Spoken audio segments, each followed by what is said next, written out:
రాకుమారి ఉత్పల నిలువుటద్దం ముందు నిల్చుంది. అద్దం ఆమె అందాన్ని హెచ్చవేత వేసి చూపిస్తోంది. అయితే ఆమె దృష్టి ప్రతిబింబం సౌందర్యం మీద లేదు. ఆమె దృష్టి ప్రతిబింబం కళ్ళ మీద ఉంది. ఆ పెద్ద పెద్ద కళ్ళల్లో నిరాశ, నిస్పృహ, ఆశ, ఉత్సాహం దోబూచులాడుతూ ప్రత్యక్షమవుతున్నాయి. నిధి మాట తీరు, అతని చూపులు, గర్భాలయం వెనక వైపు ఏకాంతంలో అతని ప్రవర్తన ఏదీ అంతుపట్టడం లేదు. ఆలోచించుకోవాలి అన్నది ఒక్కటి తనకు అర్థమైంది. అతని ఆలోచన అనుకూలంగా ఉంటుందో ప్రతికూలంగా ఉంటుందో ఆ దైవానికే తెలియాలి. నిలువుటద్దంలో సుగాత్రి ప్రతిబింబం ఆమె వైపు వస్తోంది. ఆమె చేతుల్లో బంగారు పళ్ళెం ఉంది. సమీపంలో ఆగిన సుగాత్రి ప్రతిబింబం వైపు ప్రశ్నార్థకంగా చూస్తూ ఉత్పల వెనక్కి తిరిగింది. అందాక అద్దంలో కుడిపైటితో కనిపించిన సుగాత్రి ఎడమపైటితో తన ముందు నిల్చుంది.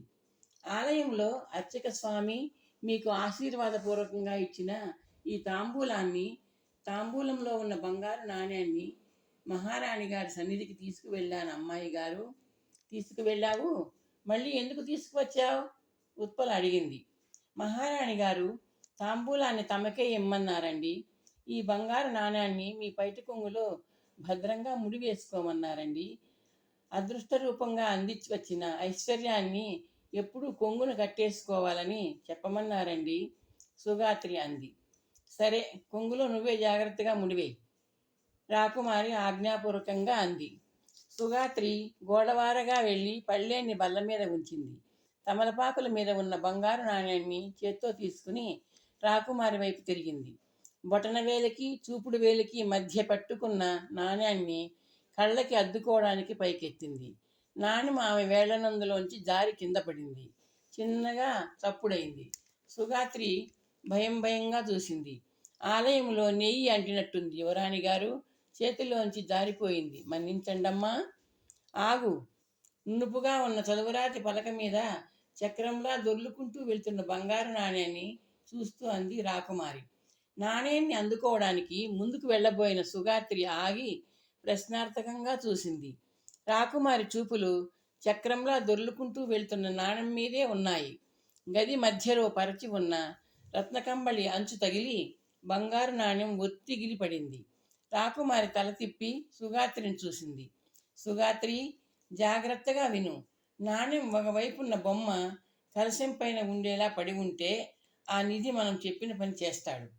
బొరుసు పైన ఉంటే చేయదు. అర్థమైందా? బొమ్మ అయితే నిధి మనకు అనుకూలం, బొరుసు అయితే ప్రతికూలం. చూడు, బొమ్మో బొరుసో. సుగాత్రి నాణ్యం దగ్గరగా వెళ్ళి కిందికి వంగి పరిశీలనగా చూసింది. చేతుల్ని వెనక వైపున కట్టుకుని మరోసారి కళ్ళు చిట్లించి చూసి మెల్లిగా నిటారుగా నిల్చుని రాకుమారి వైపు చూసింది. ఏమిటి, బొమ్మ బొరుసా? రాకుమారి గద్దింపుగా అడిగింది. బొ బొ బొరుసే అమ్మా, సుగాత్రి నీరసంగా అంది. రాకుమారి ముఖం వివర్ణమైపోయింది. బలహీనంగా ఆసనం మీద కూలబడింది. సుగాత్రి నాణ్యాన్ని తీసుకుని ఆమె దగ్గరగా వచ్చింది. కొంగు వద్దు, ముడి వద్దు, ఆ పళ్ళెంలో పారేయ్, రాకుమారి కసిరింది. నాన్న, ఉదయం నుండి సాయంకాలం దాకా తీవ్రంగా ఆలోచించి ఒక నిర్ణయానికి వచ్చాను, నిధి తండ్రి వైపు చూస్తూ అన్నాడు. ఏ విషయంలో నిధి? కర్దముడు ప్రశ్నించాడు. నవనిధులను సాధించే విషయంలో. ఉదయం మనందరం మాట్లాడుతున్నప్పుడు మా అభిప్రాయాలకు అనుగుణంగా నిర్ణయించుకున్నామనుకున్నామే, నిధి తల్లి అరుంధతి అంది. లేదమ్మా, ఆలయానికి వెళ్ళి వస్తూ పర్వతపాదం వద్ద నిర్ణయం తీసుకున్నాను. నిధి సాధించడానికి వెళ్ళాలనుకుంటున్నాను. కర్దముడు, అరుంధతి, నవనీత నోళ్లు వెళ్ళబెట్టి చూశారు. ముందుగా అరుంధతి స్పందించింది. సింహం గుహలోకి వెళ్తున్నావని తెలుసా నీకు? అమ్మా, లాభ నష్టాల గురించి, ప్రమాదం గురించి మనందరం చర్చించుకున్నాం. రాజ్యానికి సంబంధించిన ముఖ్య విషయాలలో పాలకులకు ఉన్నట్టే పాలితులకు బాధ్యత ఉంటుంది. మహారాజు నన్ను కోరిన సహాయం ఆయన వ్యక్తిగత ఉపయోగానికి ఉద్దేశించింది కాదు, రాజ్యమంతటికి, రాజ్యంలో ప్రజలందరినీ సంబంధించిన విషయం. కప్పం చెల్లించకపోతే యుద్ధం తప్పదు. యుద్ధంలో నష్టపోయేది రాజు, ఆయన అధీనంలోని సైనికులు మాత్రమే కాదు, ప్రజలందరూ నష్టపోతారు, కష్టాల పాలవుతారు. ఈ విశ్లేషణ నాకు నా బాధ్యతను, ధర్మాన్ని గుర్తు చేసింది. అంగీకరిస్తాను, కానీ కర్దముడు ఏదో చెప్పే ప్రయత్నం చేశాడు. ఇవాళ 2 సంఘటనలు జరిగాయి నాన్న. ఆ రెండు నేను కానీ మీరు కానీ ఊహించలేనిది. ఆ రెండింటిలో ఒకటైతే మానవ మాత్రుడు, ఎవ్వరూ ఊహించలేనిది. ఏమిటి నాయన అది? అరుంధతి ప్రశ్నతో అడ్డు తగిలింది. సమయం వచ్చినప్పుడు చెప్తాను. ఆ సంఘటనలు 2 సుభిక్ష సామ్రాజ్యం కోసం సాహసం చేయమని ప్రబోధించాయి. నా క్షేమం గురించి ఆందోళన పడకండి. నవనిధులను సాధించే ప్రయత్నం చేస్తాను. అయితే తల్లిదండ్రులు ప్రసాదించిన ఈ శరీరాన్ని నా ప్రాణాలను పణంగా పెట్టి కాదు, ప్రాణాలకు ప్రమాదం ఏర్పడితే పునరాలోచన చేయకుండా తిరిగి వచ్చేస్తాను. దానిని ఓటమిగా నేను భావించను. నేను వెళ్ళేది ఎవరో ప్రత్యర్థితో ద్వంద్వయుద్ధం చేయడానికి కాదు. నేను చేయబోయే సాహసం మహావీరహారం కోసం చేసే వీరదశమి స్పర్ధ కాదు. అన్నాయ్, నీ నిర్ణయం మమ్మల్ని భయంతో ఆందోళనతో నింపే దుస్సాహసం. నువ్వు వెళ్ళడానికి అమ్మా నాన్న ఒప్పుకున్నా నేను ఒప్పుకోను. నవనీత కంఠంలో ఆవేశం ధ్వనించింది. నిధి చెల్లెలి దగ్గరగా వెళ్ళాడు. 2 చేతులతో ఆమెను దగ్గరగా తీసుకున్నాడు.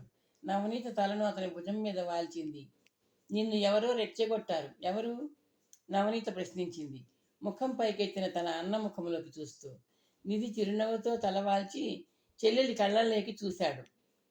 భలే కనిపెట్టావు నవని. రెచ్చగొట్టింది ఎవరో చెప్తే నమ్ముతావుగా? నవనీత తలాడించింది. నిధి 2 చేతులు పైకి జరిపి చెల్లెలి తలను పట్టుకున్నాడు. సున్నితంగా నొక్కాడు. నన్ను రెచ్చగొట్టింది కలశం. కలశమా? నిధి చిరునవ్వుతో తలాడించాడు. ఓహ్, ఆలయ గోపురం మీదున్న బంగారు కలశమన్నమాట. నవనీత ఉద్రేకంతో అంది. ఆమెది ప్రశ్న కాదు. అంచేత నిధి సమాధానం చెప్పలేదు. కొండ మీద కోవెల, కోవెలలో వాలీశ్వర స్వామి లింగం, ధ్వజస్తంభం, గోపురం మీద కలశం, బిల్వవృక్షం. ఏది ఏ విధంగా స్పందించినా నవనీత ఇట్టే నమ్మేస్తుంది. లింగం మీద నుండి పుష్పం రాలితే అదొక సూచన. శివుడి అనుజ్ఞ, శివుడి వరం, శివుడి ఆమోదం.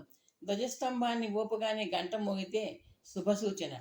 గోపురం మీద కలశం తళుక్కుమంటే శుభసూచన. బిల్వవృక్షం వద్దకు వెళ్ళగానే గాలికి ఒక ఆకు రాలితే శుభసూచన. ఆలయంలో అంబికేశ్వరుడు ఉంటే నవనీతను ఆరో ప్రాణం. కలశం మెరిసిందా? అయితే శుభసూచనే. నవనీత ఆవేశంగా అంది. నిధికి అర్థమైపోయింది. వెళ్ళమని నోరారా అనకపోయినా చెల్లాయి ఇంకా అడ్డు చెప్పదు.